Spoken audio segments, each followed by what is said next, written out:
Reginald Crutchley, bringing to you today's thought, SupraPowerfest Motivation of celestial thinking deposited in the hearts and minds of men, that we might excel both in our environment across the world and even to infinity. I speak to you, my friend, this morning from your many different points of view. Some are businessmen with large corporations. You might not even think to read my few words. Some are middle management. Some are just called the status of workers of different forms. Some own large, large, large and enormous assets in the billions of dollars who feel secure in themselves.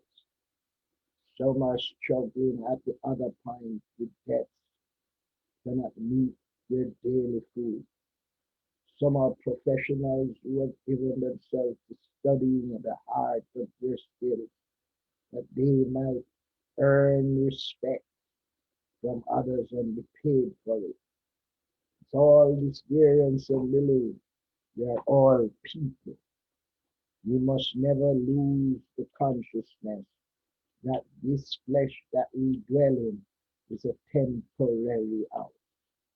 That we are not in this flesh to abide forever, but that the power of our mind within this flesh endues us to new dimensions, new direction, new dominion, new dynasty, new dynamics of change, new direction, that the mind seeks to grow in knowledge and expand itself.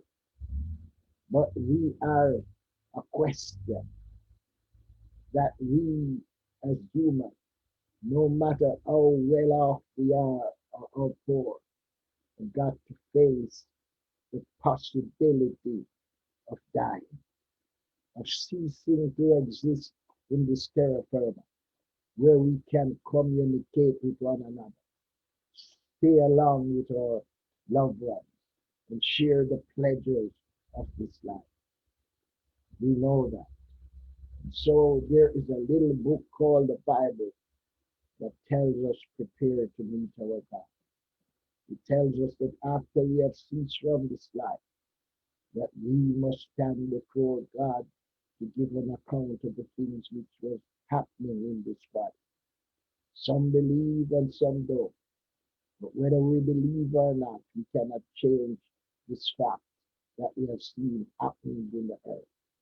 Today we are facing universal pandemic, a time, my friends, my brothers, my sisters, when there have been a portion of the world who have succumbed to this disease called COVID-19.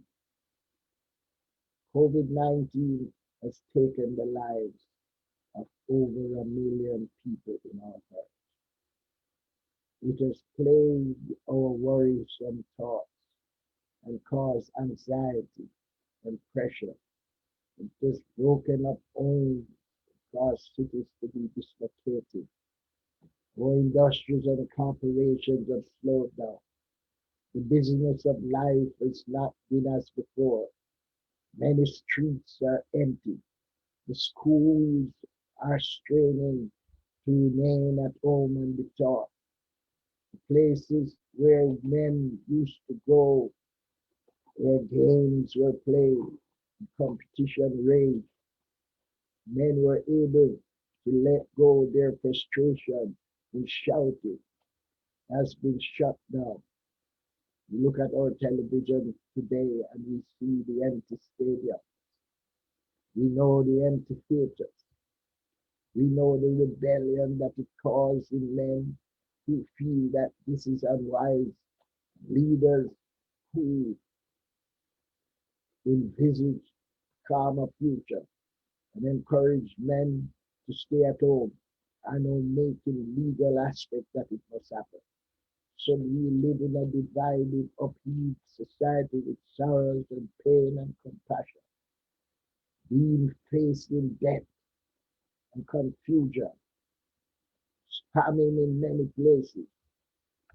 You watch in the Americas where it is denoted for their strong economy, lines and lines of cars stretching for miles, begging for some food to keep them for 4 or 5 days.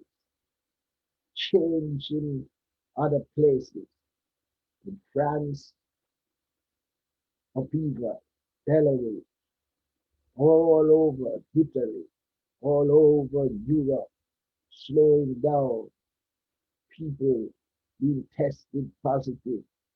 Fear has gripped the herd, and the scientists have admonished men and warned and introduced the mask, which in itself is a great money maker for those who produce masks. They can smile and smile their way to the bank.